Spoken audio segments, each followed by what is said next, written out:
Fala, galera. E aí, como é que tá? Tudo beleza? Belezinha pura? Como tá a quarentena? Já sentiram minha falta? Beleza. Aqui é a Larissa que tá falando. Hoje nós vamos dar continuidade ao nosso conteúdo da semana passada, trabalhando a gramática, né, aqui no Pré-Universitário Humanista. Eu espero que vocês estejam acompanhando, vocês estejam gostando aí do progresso das nossas aulas, beleza? Bom, gente, na última aula eu sei que eu disse que eu começaria a aula com exercícios, mas eu deixei para o final, vocês vão entender já o porquê. Hoje nós vamos trabalhar as conjunções e os articuladores textuais. Eu vou dividir essa aula em mais de uma parte. Por quê, gente? Porque o conteúdo é bem extenso para a gente trabalhar bem cuidadosamente para não ficar dúvida nenhuma, beleza? Então vamos lá. Ao final dessa aula, gente, o que eu espero? Que vocês entendam os elementos conectivos, que vocês estabeleçam uma relação de sentido a partir do uso desses elementos, para a gente ter uma boa coesão textual e a coerência. Na última aula nós falamos de coerência e coesão, então continuando nessa aula, tá? Se liga aí, galera. A coerência, então, a gente fala sobre sentido. Se tem sentido, tá coerente. A coesão, ela já vai mais para a estrutura textual. Vai partindo dos elementos que asseguram um sentido. A construção de sentido vem desses elementos coesivos. Então, aqui, nós vamos começar a entender que elementos são esses. Como usar esses elementos, tudo bem? Gente, lembrando que é um tema super importante para o Enem. Nós vamos dar um conteúdo mais revisional mesmo. É super importante vocês aprenderem isso para aplicar na redação, para ter uma redação nota 1000 aí, para avançar mais um passo para a construção da nossa redação nota 1000, que é o que a gente tanto espera, né? Vamos lá. Então, antes de tudo, o que são essas conjunções? Larissa, todo mundo fala de conjunção, mas eu não sei o que é, não tenho ideia do que seja. Então, calma. Primeiro, vamos começar com um trecho para a gente elucidar. Fui ao supermercado, comprei alguns ingredientes, farei o bolo. Percebam que eu tenho 3 orações que estão separadas por vírgula. Ó, nós temos as vírgulas separando 3 orações. Oração, o que é oração mesmo, Larissa? Calma, oração é aquilo que contém verbo. Então, a primeira oração, fui ao supermercado, comprei alguns ingredientes, farei o bolo. Tudo bem? Tem verbo, tem oração. É oração. Então, ali, eu estou usando a vírgula para separar essas orações. Então, a pontuação, ela tem sim um elemento que separa as orações, ela tem esse elemento de conexão. Tudo bem? Então, conectivos, as conjunções são parte de um conectivo, são partes desse grande grupo, que também pode ser várias outras coisas que nós vamos ver ao longo dessas aulas. Os outros elementos conectivos. Então, vamos começar com conjunções. Lembrando da estrutura textual para garantir a coesão. Então, a conjunção vai ser uma palavra que liga 2 orações. Então, mas espera aí, se eu colocasse no lugar dessa vírgula uma palavra, ela seria conjunção, porque ela estaria ligando as 2 orações. Que palavra seria essa? Olha, fui ao supermercado e comprei alguns ingredientes, portanto, farei o bolo, ou logo farei o bolo. Se eu trocasse esses pontos por palavras, essas palavras estariam conectando as 2 orações, estariam entre essas 2 orações e também estabelecendo uma relação de sentido. Tudo bem? Então, aqui, essas são as nossas conjunções, que são os nossos conectivos. Então, lembrando que a gente pode usar pontuação ou demais elementos que estabeleçam uma relação de sentido conectando 2 ou mais orações, frases ou parágrafos. Parágrafo? Sim, gente, parágrafo. Quando a gente começa um parágrafo assim sendo, desse modo, a gente começa um parágrafo assim, a gente está usando uma locução conjuntiva, que eu vou falar daqui a pouco, que também exerce essa mesma função. Então, aqui, o Enem sempre trazendo uma tirinha, despertando o humor. Vamos lá. Você o distrai enquanto eu dou uma limpada na jaula. Aí tem o bichinho pintadinho lá olhando.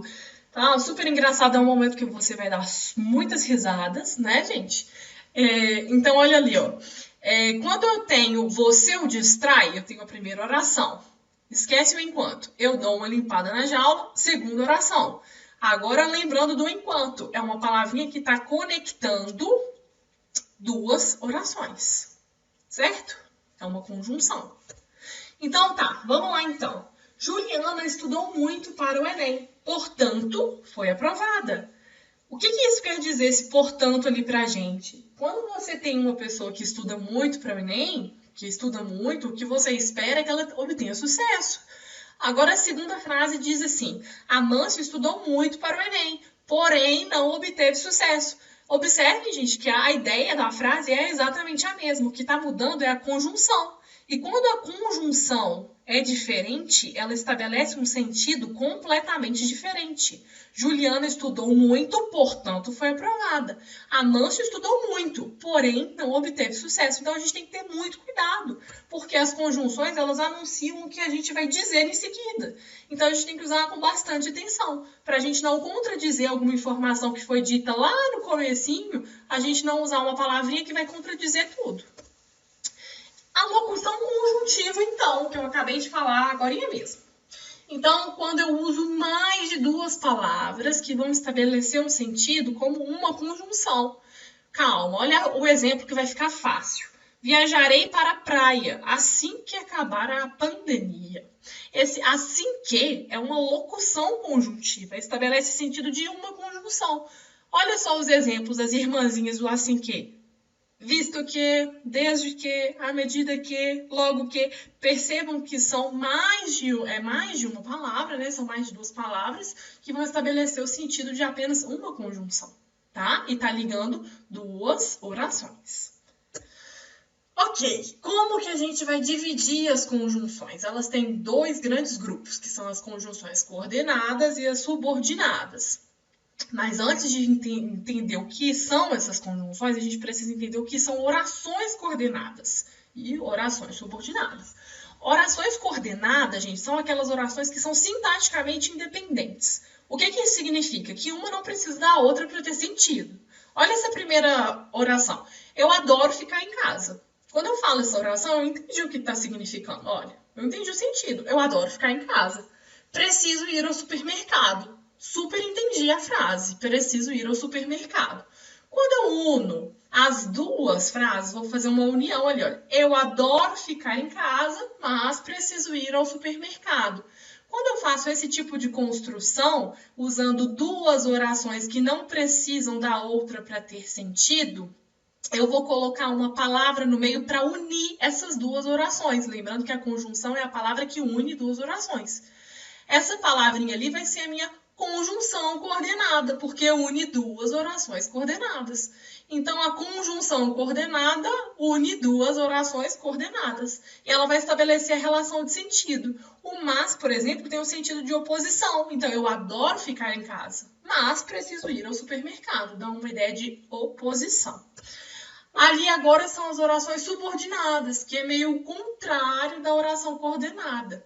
No caso, a oração subordinada precisa uma da outra para ela ter o seu sentido, porque elas dependem da função sintática que a outra vai exercer, seja de substantivo, adjetivo ou advérbio.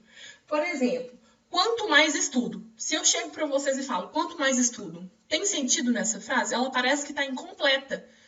Aí, olha a outra, mais entendo sobre a vida. Ela parece que está pelos pedaços. Quando eu junto, quanto mais estudo, mais entendo sobre a vida. Eu vou entender que quando essa frase está unida, ela está completa, eu tenho uma relação de proporção entre essas duas orações. Então, quanto mais estudo, mais entendo sobre a vida.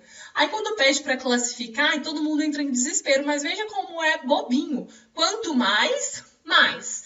Como que eu vou classificar? É uma oração subordinada, adverbial, proporcional.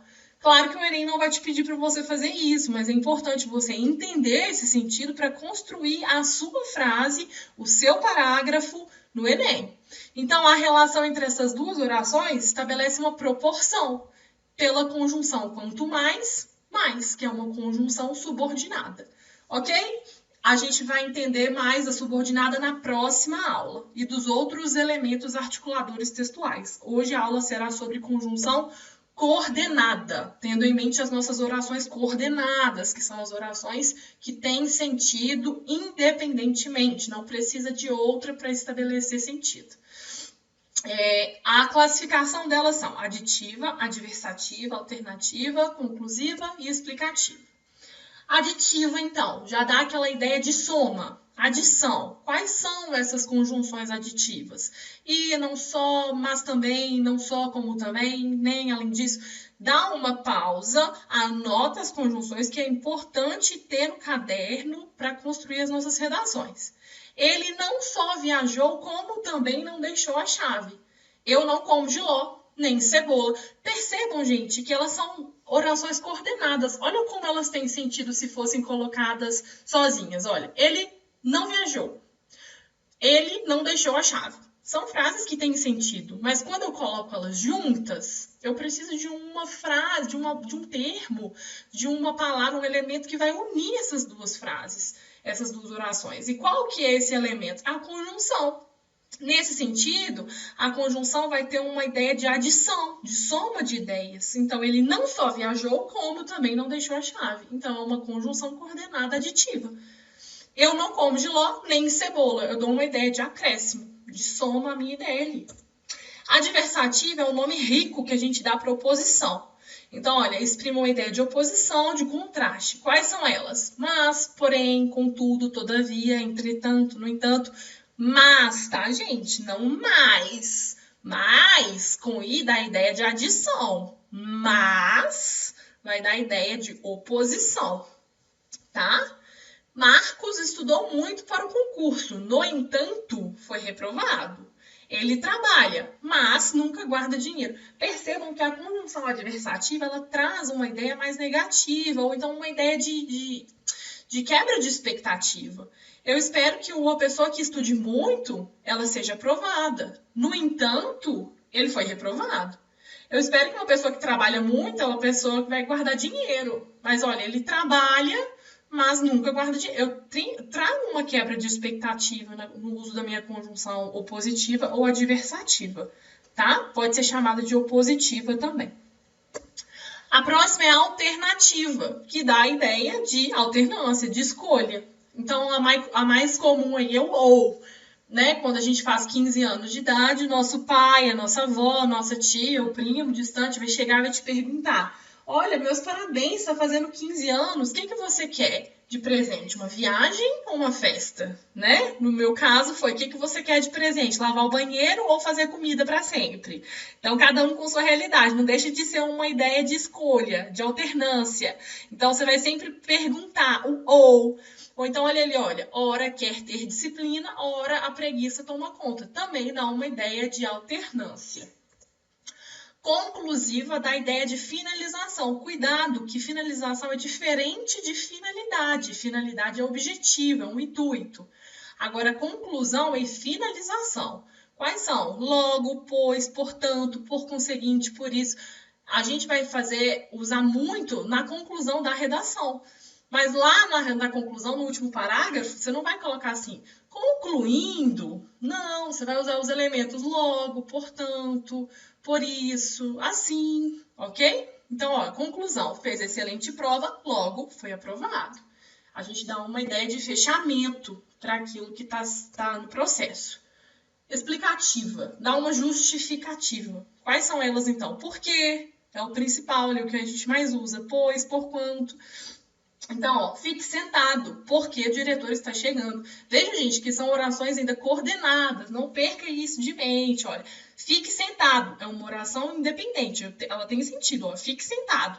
A diretora está chegando, tem sentido. Agora, quando eu coloco as duas frases juntas, lembrando que eu vou usar uma conjunção, que é um elemento que vai unir duas orações. Fique sentado, a diretora está chegando. O porquê está unindo duas orações que já tinham sentido independentemente. E dá um outro sentido para ela. Se eu troco a minha conjunção, eu troco o sentido, eu mudo o sentido. Então, por isso que a gente tem que ter cuidado, porque a conjunção estabelece o sentido que a gente quer. Então, para fixar, eu trouxe as questões que eu tinha prometido na última aula, por isso que eu precisava dar a explicação das conjunções antes de vocês fazerem a questão sobre coesão textual. Dá uma pausa, dá uma lida e eu não vou resolver, porque senão vai ficar muito extenso e a gente não tem tanto tempo. Mas se tiver alguma pergunta, pode deixar nos comentários, ou então mandar pergunta lá no grupo, no WhatsApp, que a gente vai respondendo, tá? Então, 3, 2, 1 é a resposta, ó. Próxima questão, essa é maravilhosa. A preguiça é a mãe de todos os vícios, mas uma mãe é uma mãe e é preciso respeitá-la. Pronto. 3, 2, 1. Ótimo. E a próxima questão, dá uma lida, essa é grande, hein? Leiam mesmo, resolvam, dê uma pausa e faz a questão. 3, 2, 1. A resposta é correta.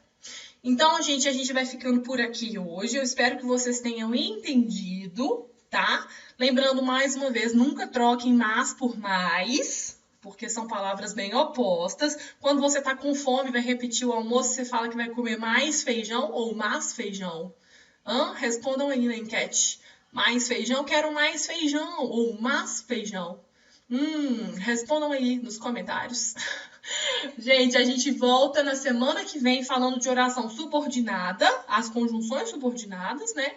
E os outros elementos articuladores para a gente fazer uma redação nota 1000. Espero que vocês tenham entendido, vocês estejam gostando. Estudem bastante, descansem, mas estudem também. Um grande abraço para todo mundo, fiquem com Deus e até semana que vem. Tchau, tchau, gente!